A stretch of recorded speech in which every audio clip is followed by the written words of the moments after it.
주일 오전 예배의 자리로 함께 나아가도록 하겠습니다. 함께 기도드리겠습니다.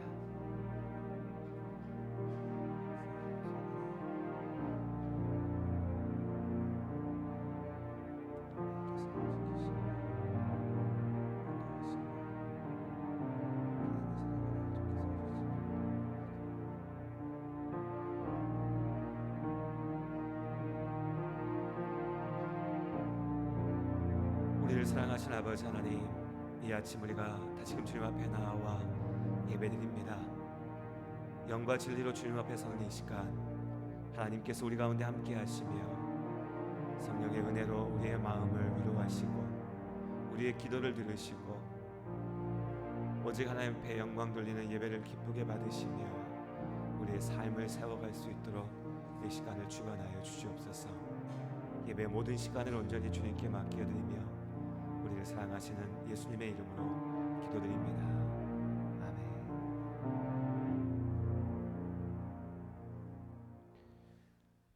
아멘. 우리 찬송가 5장으로 찬양드리겠습니다.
찬송가 뒷면에 교동문 84번 히브리서 11장의 말씀을 함께 읽도록 하겠습니다.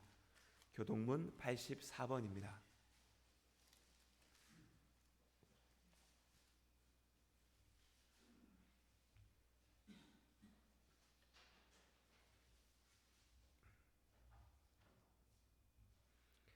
교동문 84번을 함께 읽습니다. 믿음은 바라는 것들의 실상이요 보이지 않는 것들의 증거니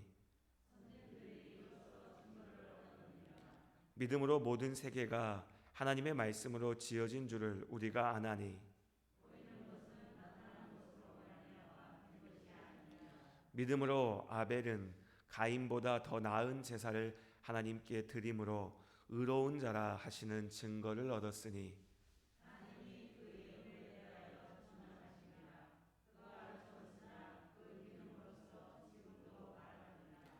믿음으로 에녹은 죽음을 보지 않고 옮겨졌으니 하나님이 그를 옮기심으로 다시 보이지 아니하였느니라.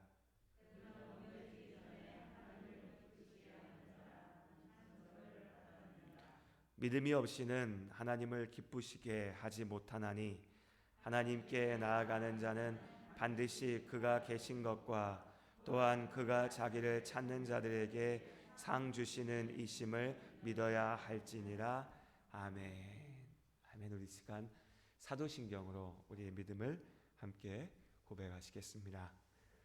전능하사 천지를 만드신 하나님 아버지를 내가 믿사오며 그 외아들 우리 주 예수 그리스도를 믿사오니 이는 성령으로 잉태하사 동정녀 마리아에게 나시고 본디오 빌라도에게 고난을 받으사 십자가에 못 박혀 죽으시고 장사한 지 사흘 만에 죽은 자 가운데서 다시 살아나시며 하늘에 오르사 전능하신 하나님 우편에 앉아 계시다가 저리로서 산자와 죽은 자를 심판하러 오시리라. 성령을 믿사오며 거룩한 공회와 성도가 서로 교통하는 것과 죄를 사하여 주시는 것과 몸이 다시 사는 것과 영원히 사는 것을 믿사옵나이다. 아멘. 아멘. 우리 찬송가 384장으로 함께 찬양드리겠습니다.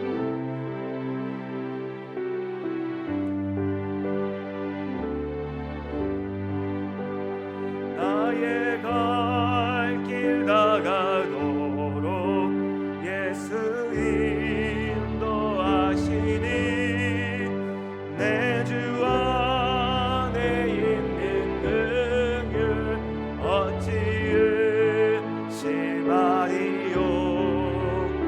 믿음으로 사는 자는 하늘 위로 받겠네. 무슨 일을 만나든지 만사 형통하리라. 무슨 일을 만나든지 만사 형통하리라. 나의 갈 길 다가도록 예수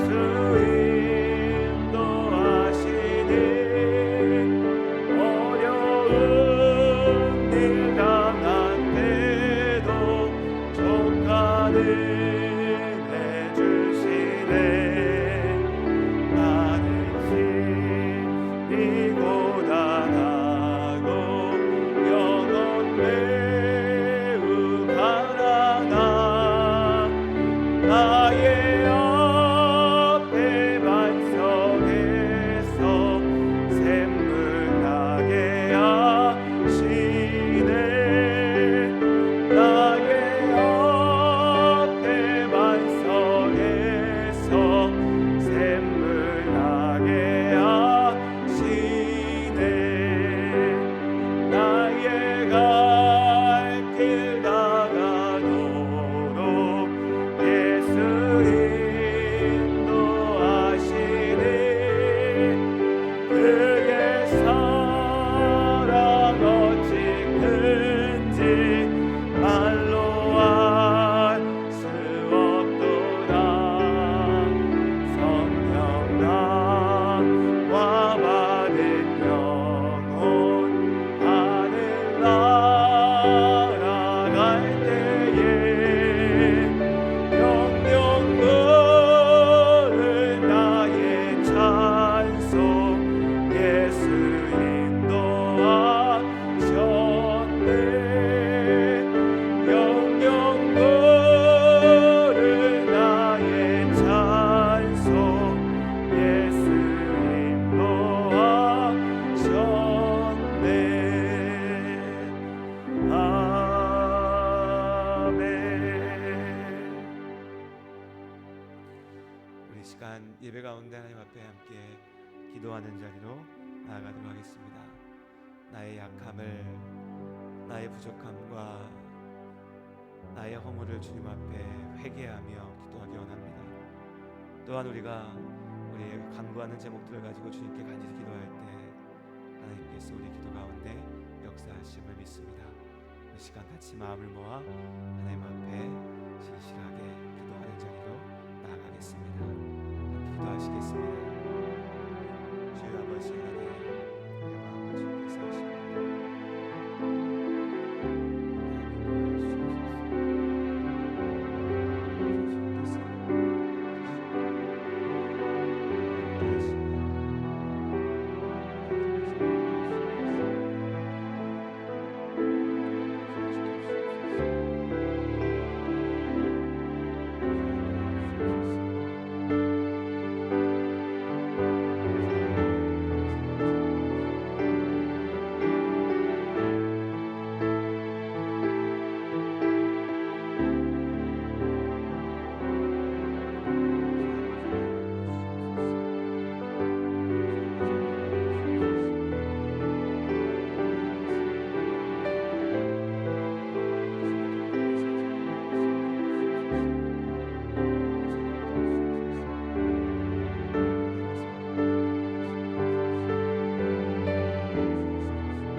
기도 가운데 함께 하시는 주님의 은혜 감사합니다. 예수님의 이름으로 기도드립니다.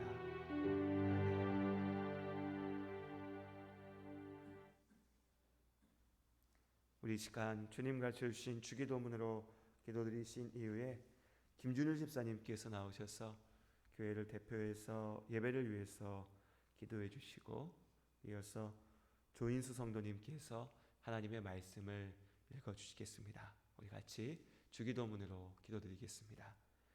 하늘에 계신 우리의 아버지여, 이름이 거룩히 여김을 받으시오며 나라가 임하시오며 뜻이 하늘에서 이루어진 것 같이 땅에서도 이루어지이다. 오늘 우리에게 일용할 양식을 주시옵고, 우리가 우리에게 죄 지은 자를 사하여 준 것 같이 우리 죄를 사하여 주시옵고, 우리를 시험에 들게 하지 마시옵고 다만 악에서 구하시옵소서. 나라와 권세와 영광이 아버지께 영원히 있사옵나이다. 아멘.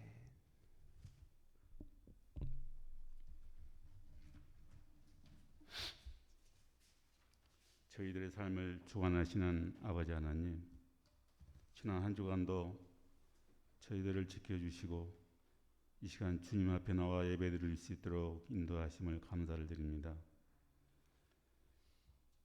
저희들에게 아름다운 가을 하늘과 풍요로운 수확의 기쁨을 허락하신 아버지 하나님 감사합니다. 노랗게 무르익어가는 가을 들판을 바라보며 하나님의 섭리를 되새기며 오늘 또 저희들을 축복받고 염려에 있는 구원의 자녀로 살 수 있도록 이 시간 예배 자리에 불러주시는 주님의 은혜에 감사를 드립니다. 하루하루 주님의 은혜와 사랑을 더 깊게 깨닫게 하시며 믿음을 더하여 주셔서 주님이 기뻐하시는 영적인 열매를 더욱 알차게 맺을 수 있는 저희들이 되게 인도하여 주시옵소서. 아버지 하나님, 지난 한 주간 추석 명절을 맞이하여 소중한 가족들과 함께 즐거운 시간을 보냈습니다. 남보다는 자신의 욕구와 만족을 위해 살아가지는 않았는지, 참되고 겸손하게 살았는지 되돌아 봅니다. 말씀대로 살지 못한 저희의 죄를 주님의 보혈로 씻어주시고 참된 진리와 사랑을 전하는 저희 모두가 되게 은혜 내려 주시옵소서. 사랑의 주님, 코로나로 인해 경제적으로 너무나 힘들어하고 어려운 시간들을 보내고 있는 이들이 많습니다. 인간의 노력으로 어찌할 수 없는 코로나 시대를 고통당하는 이들의 주님께서 붙잡아 주시기를 원합니다. 하루하루 살아감이 고통이고 큰 짐을 지고 살아가는 것 같습니다. 주님의 선하신 뜻 가운데 그들을 붙들어 주시고 하나님의 은혜와 사랑으로 그들의 마음과 상처를 위로하여 주시기를 원합니다. 우리 예담교회를 지켜주신 주님 감사합니다. 이 큰 동에 많은 믿지 않는 사람들을 주님이 함께하여 주시고 이 재단을 통하여 그들이 구원받고 주님의 빛으로 세상의 어둠을 밝히며 빛 가운데 임하도록 주님 인도하여 주시옵소서. 특별히 저희들을 통하여 이웃들이 주님을 영접하게 하시고 주님의 몸된 교회로 나아가도록 하시며 주님의 사랑을 가지고 복음을 증거하는 영혼들이 되도록 아버지 하나님 축복하여 주시옵소서. 이 시간도 주님의 영광이 드러나는 예배가 되기를 간절히 원합니다. 오늘 말씀을 선포하실 목사님 위에도 특별하신 은혜와 능력을 동행하여 주시고 저희에게 주신 말씀의 씨앗이 좋은 믿음으로 거목으로 성장할 수 있도록 주님 인도하여 주시옵소서. 이 시간도 부족함이 없도록 역사하여 주실 줄 믿사오며 거룩하신 예수님의 이름으로 기도드립니다. 아멘.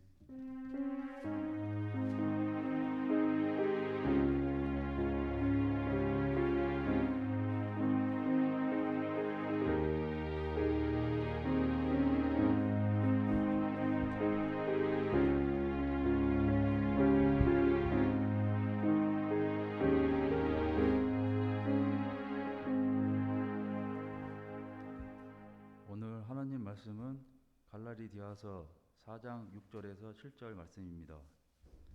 제가 가진 성경으로 신약 306쪽입니다.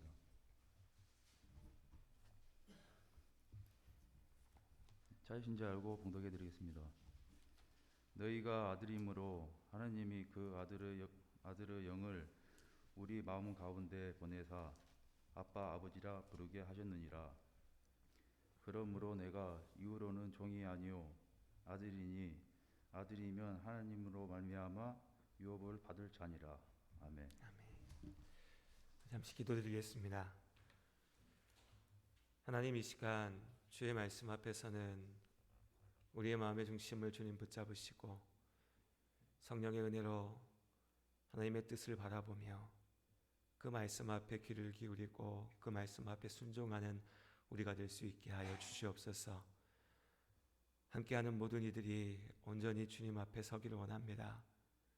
이 시간을 주님 주관하셔서 우리의 삶이 하나님 앞에 더욱 온전하게 세워지는 그 도전의 시간으로 사용하여 주시옵소서.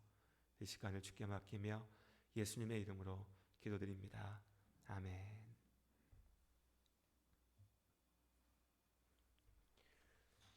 예전에 제가 어릴 적, 그러니까 한 20, 30년 전에 이렇게 드라마를 봤던 걸 생각해 보면 꼭 집마다 절에 다니는 사람이 나왔던 것 같아요. 가정 드라마 이러면 집안 식구들 중에 제일 어른 할머니라든지 어머니라든지 누가 절에 다니는 모습이 등장했습니다. 최근에 와서 드라마들을 보면 그게 바뀌었어요. 교회 다니는 사람이 등장해요. 근데 그렇게 교회 다니는 사람으로 바뀌었다고 해서 좋은 건 아닙니다. 긍정적으로 묘사하는 경우는 별로 없거든요. 뭔가 좀 부정적인 이미지로 그려지는 경우가 많죠. 그 중에서도 교회 다니는 사람, 교회라고 하면 영화나 드라마에서 좀 뭐랄까요? 풍자라고 하기도 그렇고 좀 부정적으로 그리는, 묘사되는 이미지 중에 대표적인 게 뭐냐면 앞에서 목사가 서가지고, 목사들 다 그렇게 사기꾼같이 만들었는지 모르겠는데 믿습니까? 라고 하면 앞에서 믿습니다 하는 이런 이미지가 뭔가 좀 교회에 대한 모습을 좀 부정적으로 그리는, 많이 알려져 있는 그런 이미지입니다. 근데 이런 모습은, 이런 장면들은 그 자체로 사회적인 편견이나 오해를 반영하고 있습니다. 이 모습이 얘기하는 게 뭡니까? 교회 다니는 사람들은 뭔가를 믿는 사람들이라는 거예요. 그런데 여기서 믿는다는 것, 이 믿음이라고 하는 것은 뭔가 근거가 없고 합리적이지 않는 어떤 것에 맹목적으로 매달리는 것, 맹종하는 것, 이게 교회 다니는 사람의 믿음이라고 그리는 거죠. 그럼 거기 반대되는 모습은 뭡니까? 교회 안 다니는 우리는, 예수 안 믿는 우리는, 믿지 않는 사람들은 과학적으로 무언가 증명된 합리적인 것을 쫓아서 판단을 내린다라고 그리고 있는 겁니다. 그렇게 나눠 놓은 것이죠. 교회 다니는 사람들은 맹종하는 사람들, 그렇지 않은 우리는 합리적인 사람들, 이렇게 보여주는 거죠. 그런데 이 자체가 분명한 완벽한 착각인 겁니다. 사실 모든 사람들은요, 믿음 위에 우리의 삶을 세워갑니다. 교회 다니는 사람만 무엇을 믿는 것이 아니라 모든 사람들이 각자 나름의 믿음 위에 삶을 세우는 거죠. 우리는 하나님께서 이 세상을 창조하시고 하나님께서 이 세상의 주인이시라고 믿는 거고, 그렇지 않은 사람들은 하나님은 없다고 믿는 겁니다. 창조론을 믿고 진화론을 믿는 거죠. 세상을 살아가는 방식에서도 마찬가지입니다. 그런 말을 들었어요.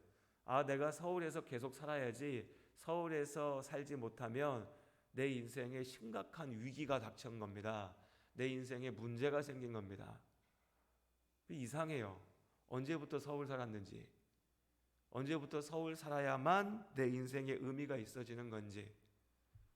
내 자식을 키울 때에 강남 대치동 스타일로 학원을 보내고 그 식으로 가르쳐서 명문대에 가서 좋은 직장을 얻어야 그 아이의 삶이 성공한 삶이라고 이야기합니다. 진짜요? 저 그런 사람들 많이 봤거든요. 제 주변에도 아는 사람들 중에도 지인 중에도. 그런데 과연 그 사람들이 그렇게 성공적일까?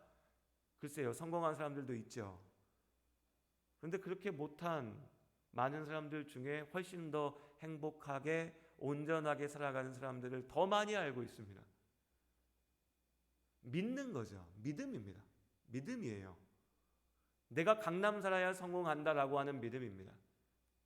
돈이 얼마만큼 있어야 부자일까요? 그제 또 뉴스 보니까 요즘 사람들은 한 40억은 있어야 부자라고 말하더라고요. 부자 계십니까 이 중에? 예.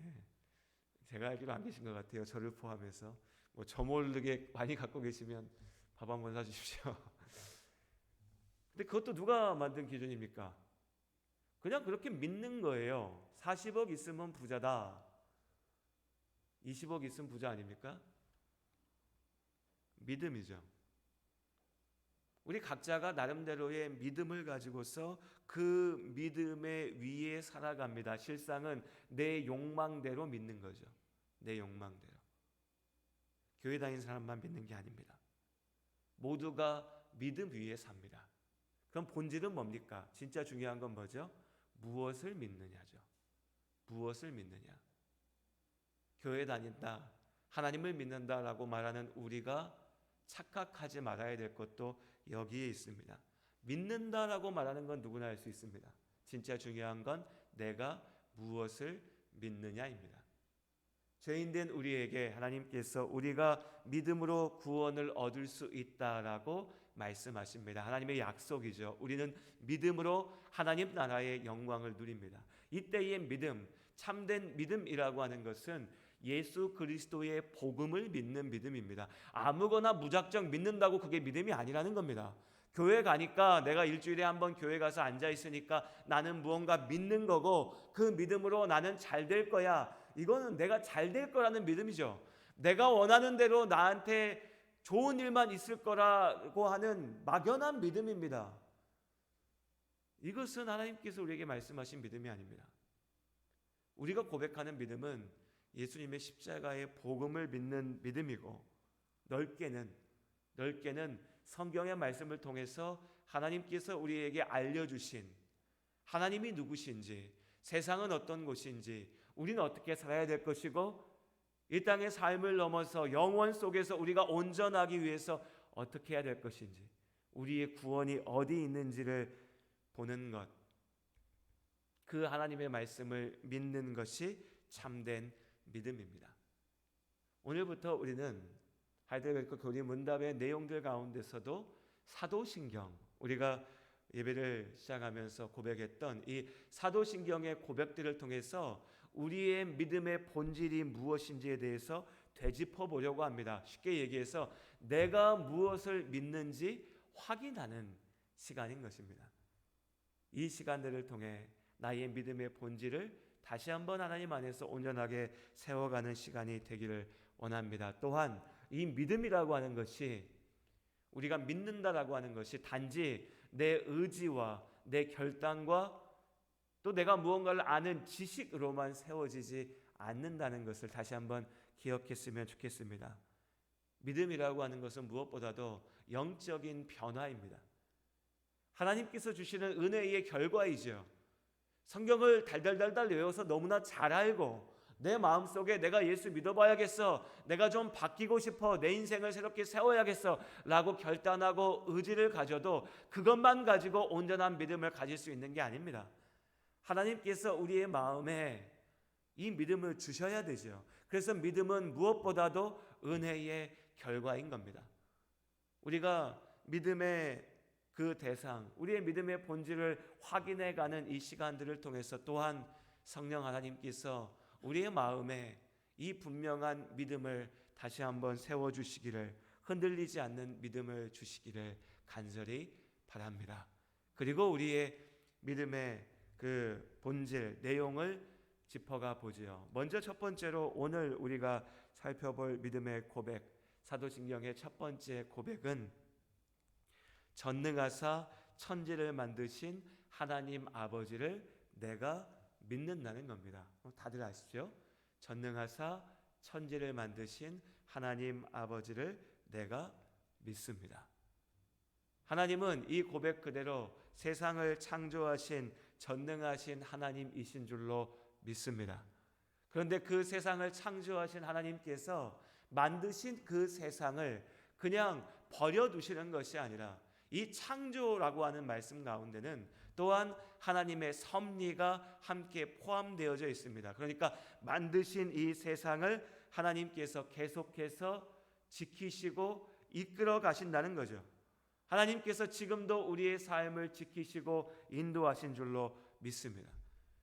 이 창조의 믿음, 하나님께서 세상을 창조하셨다라고 하는 이 말씀을, 하나님의 이 선포를 믿는다고 하는 것은 그렇기에 지금도 하나님께서 우리의 삶을 이끌어 가신다고 하는 것을 믿는 것이고, 이 땅에 살아가고 있는 이 땅의 모든 존재 가운데 그냥 우연히, 세상이 말하는 게 그거 아닙니까?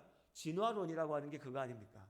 그냥 세상의 모든 것들이 우연히 생겨나서 우연히 있는다는 거예요.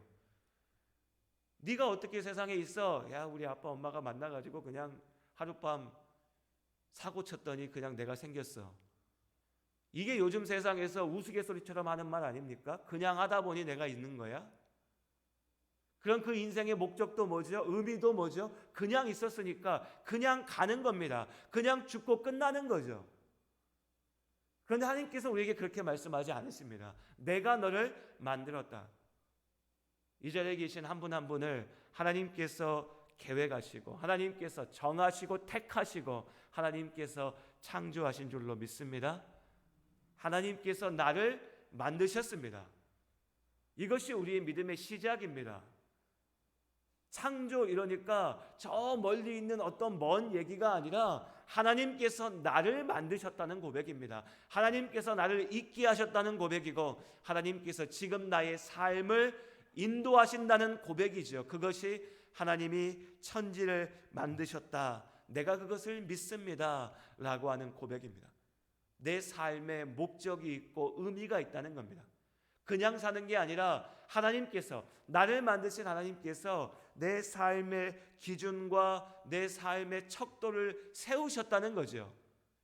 이것을 믿는다면, 하나님이 세상을 만드셨고 하나님이 나를 만드셨다라고 하는 것을 믿는다면 이제 내가 나의 삶을, 세상을 바라보는 관점이 달라져야 됩니다. 사도신경 고백할 때 여러분 어떤 마음으로 고백하십니까? 그냥 습관적으로 내가 이것도 외워, 내가 암송할 줄 알아 라고 전능하사 천지를 만드신 하나님을 내가 믿사오며 그냥 어떨 땐 그렇지 않습니까? 너무나 잘 알고 있으니까 어떤 생각하지 않고 그냥 입에서 자연스럽게 나오는 고백처럼요.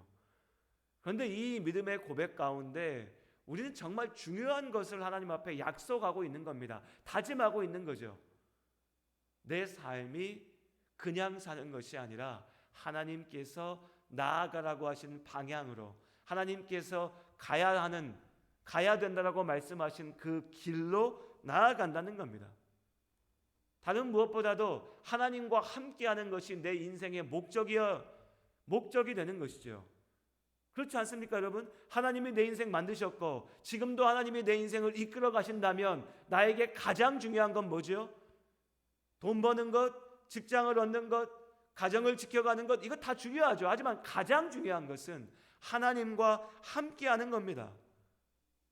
그런데 사실 우리 삶 속에서, 사실 우리의 하루하루의 일상의 생활 속에서 우리는 매 주마다 예배 자리 가운데 나와서 전능하사 천지를 창조하신 하나님을 믿습니다 라고 고백하면서도 정작 내 삶 속에서는 하나님을 온전히 믿지 못하고 하나님께 온전히 의지하지 못할 때가 많이 있습니다. 하나님이 나의 첫 번째가 아니라 내가 챙기고 내가 이루고 내가 가져야 될 모든 것들 너머의 그 뒤에 하나님이 감춰져 있는 경우가 많다는 거죠. 왜 그럴까요? 왜 우리는 너무나 분명한 이 믿음의 고백대로 살지 못할까요? 가장 먼저는요, 앞서 말씀드린 것처럼 이 창조라고 하는 말 자체가 멀게 느껴지는 겁니다. 하나님이 세상을 창조하셨어. 그래, 맞아. 그런데 그 하나님의 창조는 지금 하루하루를 살아가는 나의 삶의 자리와는 너무나 멀게만 느껴진 거죠. 하나님은 뭔가 대단한 일, 뭔가 큰 일, 거창한 일을 하시는 분이시지 이 나의 삶과 직접 관련되어 있는 분처럼 여겨지지 않는 겁니다. 세상을 창조하셨다. 이 세상이 내 눈에 들어옵니까? 안 들어오잖아요. 우리는 그냥 이 남원에서 좀 더 나가야 대한민국에서 잘 해봐야 인생에 뭐 몇 번 외국에 여행으로 좀 갔다 와 보는 거지 이 세상이 어떤 곳인지 지구가 뭔지 우리 모르잖아요. 들어서 아는 거지 모릅니다. 그러니까 하나님의 창조도 멀게만 느껴지는 거예요. 하지만 우리가 잊지 말아야 될 것은 세상을 창조하신 하나님께서 이 세상을 이끌어 가신다는 겁니다. 다시 말씀드리지만 세상을 창조하신 하나님께서 나를 만드셨다는 겁니다. 나를 만드신 하나님께서 지금 나의 삶을 이끌어 가신다는 거죠. 하나님께서 나의 삶의 작은 부분까지도 주관하시는 하나님이신 줄로 믿습니다. 하나님은 만들어 놓고 멀리서 구경하시는 분이 아니라 지금 내 삶 속에 함께 하십니다. 그렇기에 우리는 그 하나님을 붙잡고 그 하나님과 동행하며 걸어가야 되는 것이죠. 보다 직접적인 그리고 보다 우리가 날마다 삶 속에 경험하는 이유들도 있습니다. 하나님은 전능하신 하나님, 세상을 창조하신 하나님이라고 말하는데 정작 내 삶의 부분에서 내 삶의 경험 속에서 보면 하나님이 진짜 내 삶을 지키시고 인도하신가 의심이 들 때가 많이 있다는 겁니다. 왜 내 삶은 이 모양인가 라고 하는 한탄이죠. 그러다 보니까 하나님이 내 삶과 함께하지 않으신다. 하나님은 세상은 창조하셨을지 몰라도 전능하신 하나님이실지 몰라도 내 인생 속에서는 역사하지 않으신다. 내 삶은 지키지 않으신다 라고 의심하는 거죠. 자, 이런 일이 있었습니다. 어떤 사람이요, 어떤 아빠가 가정폭력으로 아동학대로 신고당했습니다. 그래서 그 사건이 재판에 넘겨지게 되고 판사가 그 아버지에게 벌금 100만 원을 선고했습니다. 그리고 아동학대 치료 프로그램을 들어야 된다라고 선고했죠. 자, 이 뉴스만 보면 여러분 어떤 것 같으십니까? 어떤 마음이 드세요? 그 아빠가 얼마나 나쁜 인간이기에 세상에 그런 아빠가 어딨어? 왜 자식을 때려가지고 벌금을 받아? 라고 생각하게 되죠. 그렇습니다. 당연히요. 그런데 그 사건을 조금 들여다봤더니 그럼 그 아빠가 애를 어떻게 때렸어? 누가 신고한 거야? 라고 봤더니요. 이 아빠가 효자손으로, 우리 등극 는 거 있잖아요. 효자손으로 자기 자식의 종아리를 때렸다는 거예요. 그래서 학교 선생님이 봤더니 애가 다리에 멍이 들어 있으니까 그 멍이 든 모습을 신고한 겁니다. 그럼 우리 여기까지 보면 또 어떻습니까? 아니 애가 뭘 잘못해도 그렇지 왜 애를 효자손으로 때리고 있어? 선생님이 잘했네. 선생님이 신고했으니까 그렇게 문제가 해결된 거지 라고 보이죠. 더 들어가서 보니까요. 그럼 그 아빠가 왜 때렸어? 라고 보니까 애가 8살짜리가 초등학교 1학년짜리가 버르장머리 없이 커가지고 자기 외할머니한테 할머니가 TV 그만 보라고 하니까 할머니한테 리모컨을 집어던진 거예요. 자, 어떻습니까 여러분? 얘 혼나야 됩니까? 안 혼나야 됩니까? 여기에 대해서는 이견의 여지가 없을 거예요. 혼나야죠. 그거 안 혼내야 된다라고 하면 그게 부모입니까? 이상한 인간이죠. 그거 잘못된 거죠. 혼나야죠. 물론 의견의 차이는 있을 수 있습니다. 혼은 내야 되지만 그래도 꼭 때려야 돼? 꼭 체벌해야 돼? 라고 생각하는 분도 있을 수 있죠. 하지만 어떤 분들은 아니 어떻게 어른한테 물건을 집어던질 수 있어? 어린 놈이. 혼나야지. 회초리 맞아서라도 정신 차려야지 라고 생각하는 분도 있을 겁니다. 뭐 거기에 대해서 생각 차이가 있을 수 있죠. 하지만 최소한 처음에 우리가 야 어떤 아빠가 아동폭력으로 벌금 100만 원 받았어 라고 하는 말만 들었을 때 느꼈던 그 생각처럼 이 아빠가 그렇게 나쁜 아빠냐 라고 보면 누가 봐도 그건 아닌 거죠. 그 방법에 동의하지 않을 수는 있어도 어쨌든 이 아이가 잘못했기 때문에 그걸 꾸짖기 위해서, 가르치기 위해서 매를 든 겁니다. 세상 일이 그랬습니다. 한 면만 보면, 지금 내 눈앞에 있는 모습만 보면 전체를 온전하게 볼 수가 없어요.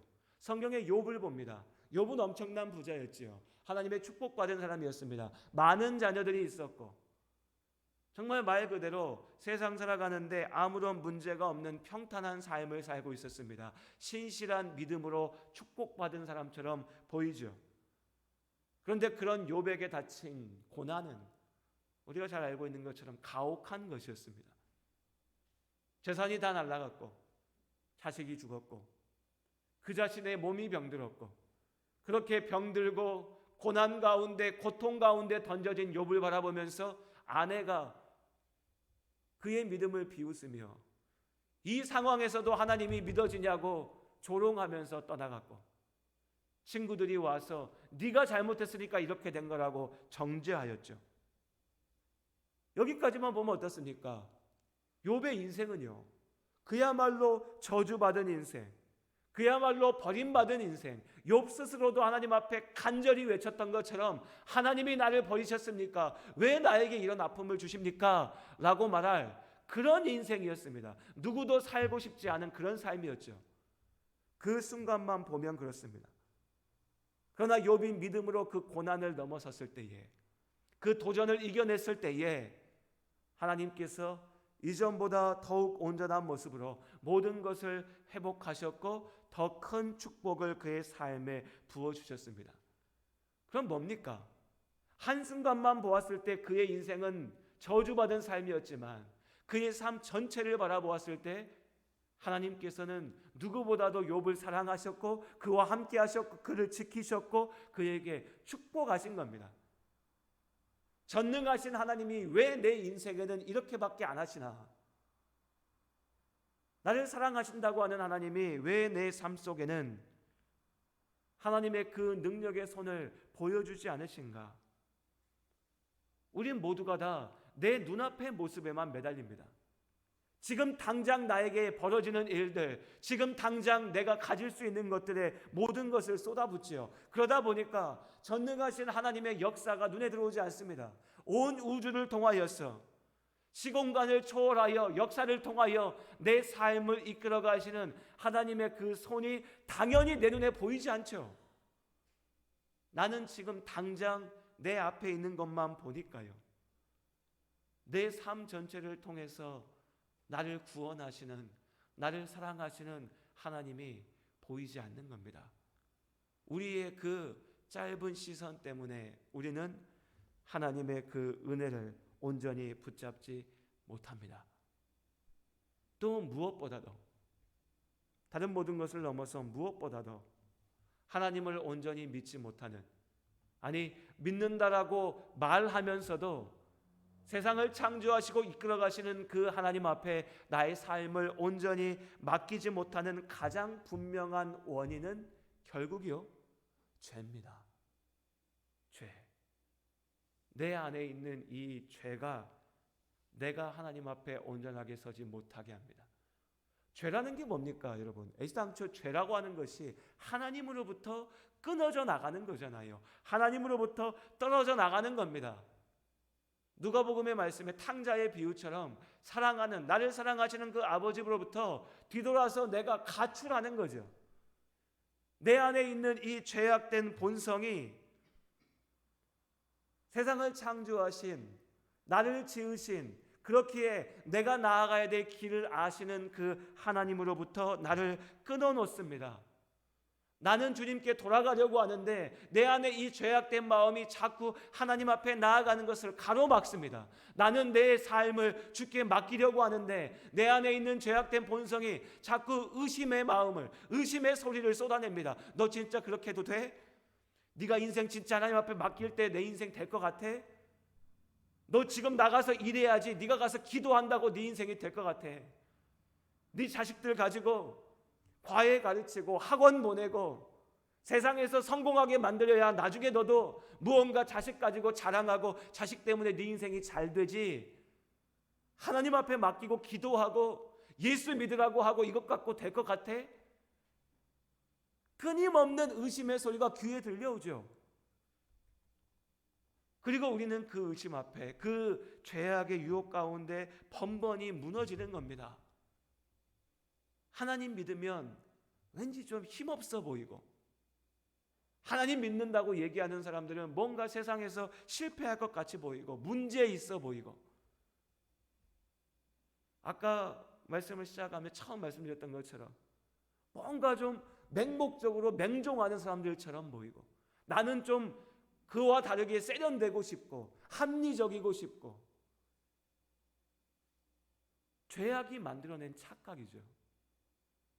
죄악이 만들어내는 거짓의 허상입니다. 그렇게 하나님 앞에서는 애써 도망치면서 결국 세상 속에서 세상의 것들을 의존하면서 삽니다. 세상 속에서 즐거움을 찾으려고 하고 세상 속에서 위로를 얻으려고 하니까 결국에 쫓아가는 게 돈이고 성공이고 술이고 사람이고 그런 겁니다. 죄악 때문이에요. 죄로 인하여서.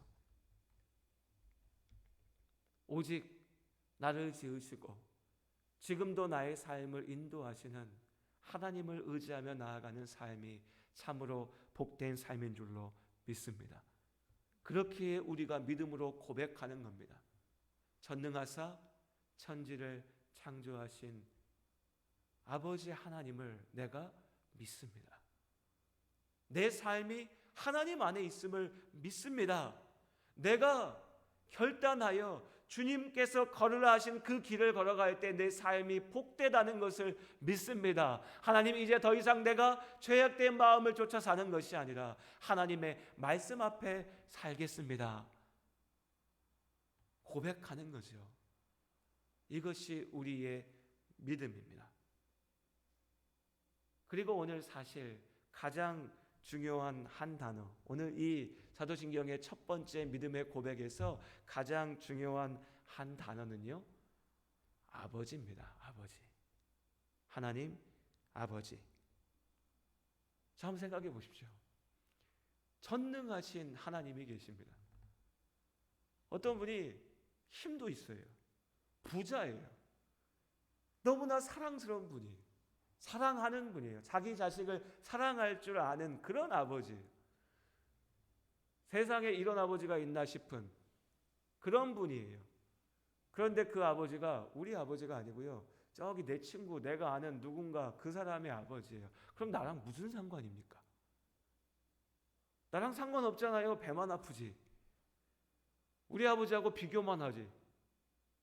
우리 아버지는 안 하셨는데 저 집 아버지는 저렇게 훌륭하네.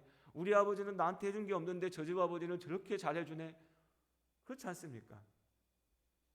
전능하신 하나님, 세상을 창조하신 하나님, 지금도 세상을 주관하시는 하나님, 멋진 말이죠. 멋진 말입니다. 그런데 그 하나님이 나와 상관이 없다면 무슨 의미가 있습니까? 아무 의미 없죠. 오늘 우리에게 이 고백이 의미 있는 것은 전능하사 천지를 창조하신 하나님이 나의 아버지이시기 때문입니다. 오늘 갈라디아서 4장 6절과 7절의 말씀, 우리 함께 한 목소리로 읽도록 하겠습니다. 함께 읽습니다. 너희가 아들임으로 하나님이 그 아들의 영을 우리 마음 가운데 보내사 아빠 아버지라 부르게 하셨느니라. 그러므로 네가 이후로는 종이 아니요 아들이니 아들이면 하나님으로 말미암아 유업을 받을 자니라. 아멘. 이 말씀을 읽으면 저 항상 느끼지만 딸인 분들은 기분이 별로 안 좋으실 것 같아요. 그래서 우리 바꿔서 읽어보죠. 아들을 딸로 바꿔서. 동일합니다. 우리가 성경을 바꾸나? 이거 아닙니다. 아들로서 자녀 전체를 대표한 겁니다. 그러니 딸로 바꿔 읽어도 아무 문제 없습니다. 그렇게 바꿔서 한번 읽어보죠. 6절과 7절 다시 한번 읽겠습니다. 너희가 딸임으로 하나님이 그 딸의 영을 우리 마음 가운데, 죄송합니다. 이건 바꾸면 안 되겠네요. 그 아들의 영을, 예수 그리스도의 영을, 이것만 아들로 하죠. 다시 읽겠습니다. 너희가 딸이므로 하나님이 그 아들의 영을 우리 마음 가운데 보내사 아빠 아버지라 부르게 하셨느니라. 그러므로 네가 이후로는 종이 아니요 딸이니 딸이면 하나님으로 말미암아 유업을 받을 자니라. 아멘. 무슨 약속입니까? 하나님의 아들 예수 그리스도의 영으로 성령으로 말미암아 우리가 하나님의 자녀가 되는 권세를 누립니다. 예수 그리스도를 믿음으로 받는 우리가 하나님의 자녀가 되는 권세를 얻은 겁니다. 그렇기에 우리는 하나님의 아들이고 하나님의 딸입니다. 전능하신 하나님께서 나의 아버지가 되시는 것이죠. 그렇기에 그 하나님께서 이 땅을 살아가는 우리의 삶 가운데 함께 하시고 우리의 삶을 지키시고 인도하심을 믿습니다. 아버지 하나님께서 우리의 삶의 소망이시고 위로가 되십니다. 역경 속에서 인내하게 하시는 힘이 되십니다. 하나님께서 우리의 아버지십니다. 주 안에 사랑하는 우리 성도님들, 그렇게 우리가 새롭게 살아가는 한 주간 가운데도 이 말씀을 우리의 이 믿음의 고백을 기억하며 나아갈 수 있기를 원합니다. 세상의 주인이신 하나님께서 나의 아버지십니다. 세상의 주인이신 하나님께서 나의 아버지십니다. 우리 같이 한번 고백해 볼까요? 세상의 주인이신 아버지께서 내 아버지, 하나님께서 내 아버지십니다. 같이 고백해 보겠습니다. 세상의 주인이신 하나님께서 나의 아버지십니다. 한 번만 더 고백해 볼까요? 세상의 주인이신 하나님께서 내 아버지십니다. 그 아버지 하나님께서 나를 지키십니다. 어쩌면 나를 낳아주신 내 육신의 아버지가 나에게 다 해주지 못한 그 사랑하는 마음은 있으셔도 또한 나와 마찬가지로 죄악 가운데, 약함 가운데, 혹은 이 세상 가운데 어쩔 수 없는 사람이기에 나에게 해주지 못했던 그 시간들, 그 일들, 그렇기에 내가 경험해야 됐던 아픔과 아쉬움과 안타까움 가운데도 우리가 이 세상 속에 나아갈 수 있는 것은 또한 나의 참된 아버지 되신 하나님께서 그 나의 모든 약함과 부족함과 안타까움까지도 위로해 주시고 채워주실 것을 알기 때문입니다. 세상의 주인이신 하나님께서 나의 아버지십니다. 이 믿음으로 나아가는 우리 모두의 삶이 될 수 있기를 주님 안에 소원합니다. 기도하시겠습니다.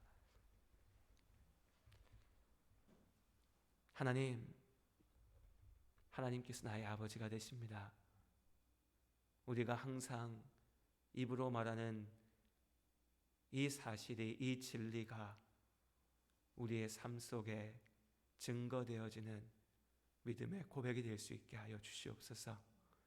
내가 그냥 사는 것이 아니라 세상의 주인이신 하나님의 말씀을 쫓아 살 수 있게 하시고, 세상 사는 동안 내가 고아와 같이 버려져 있는 것이 아니라 세상의 주인이신 하나님께서 나의 아버지이시라는 사실을 기억하며 살 수 있게 하여 주시옵소서. 하나님의 자녀로 살아가는 우리의 삶을 주님께서 붙잡으시고 위로하시고 지키실 줄 믿으며 우리를 사랑하시는 예수님의 이름으로 기도드립니다. 아멘. 아멘. 우리 찬양을 주보와 좀 바꿔서요, 찬양의 기쁨 279장으로 함께 찬양하겠습니다.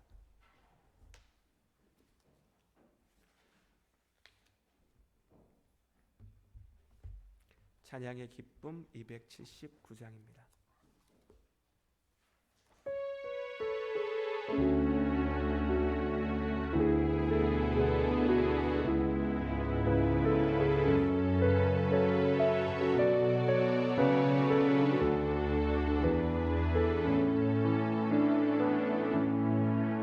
전능하신 나의 주 하나님을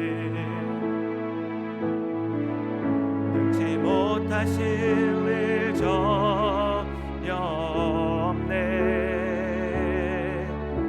우리의 모든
모든 것에 금을 던져 오늘 그가 놀라운 일을 이루시는 보라. 주의 말씀 의지하여 믿음으로 금을 던져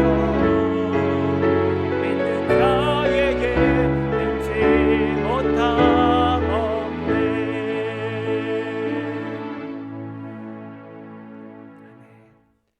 우리 아버지 되신 하나님께서 전능하신 하나님이신 줄로 믿습니다. 입으로 말하는 것에 그치지 마시고 삶 속에서 믿음으로 금을 던질 수 있는 우리가 될 수 있기를 원합니다. 정말 믿음으로 도전해 보십시오, 여러분. 내가 두려움을 떨쳐내지 못하고 의심을 버리지 못하고 주저하고 있는 믿음의 도전들이 있다면 오늘 말씀에 힘입어서 믿음으로 도전할 때 하나님께서 그 믿음의 역사 가운데 함께 하실 줄로 믿습니다. 오늘 교회 소식 잠시 나누겠습니다. 주보를 참고해 주시면 좋을 것 같고요. 다음 주에 운영위원회가 있습니다. 다음 주일 예배 일부 예배 후에 10시 30분에 1층 사랑방에서 운영위원회로 모입니다. 운영위원 되시는 우리 장로님 또 안수 집사님들 그리고 남녀 전도에 섬기시는 집사님들 함께 참석해 주시기를 바랍니다. 네, 우리 앞뒤 옆에 계신 분들 인사 나눌까요? 반갑습니다. 사랑합니다. 반갑습니다. 예, 사랑합니다. 반갑습니다. 추석 명절 잘 보내셨습니까? 예.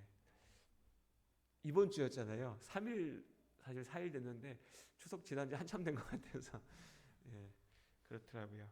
추석이 짧아서 아쉬웠던 분들 저 보니까 10월 2일부터죠? 맞나요? 2, 3, 4도 연휴고 그 다음 주도 또 뭐 한글날 연휴고 그렇더라고요.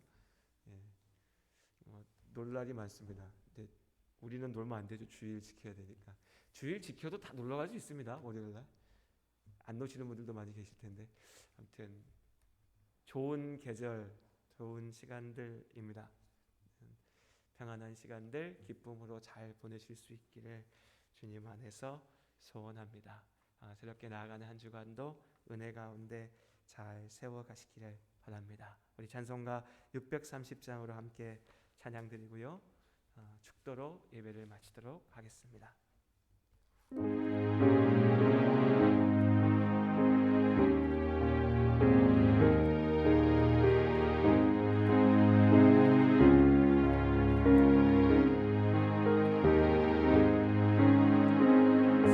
진리와 생명 되신 주 이 몸을 바치옵니다. 믿음과 소망 사랑에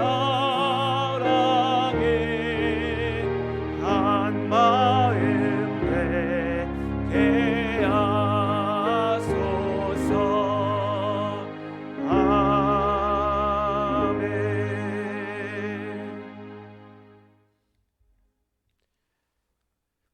이제는 우리 주 예수 그리스도의 크신 은혜와 아버지 하나님의 한없는 사랑과 성령님의 역사하시고 교통하시는 능력이 오직 믿음으로 아버지 하나님의 사랑 안에 살아가는 우리 모든 성도님들의 삶 가운데 축복으로 막히신 가정들 위에 우리가 함께 지켜가는 예담교회 위에 이제부터 영원토록 함께 하시기를 축원하옵나이다. 아멘.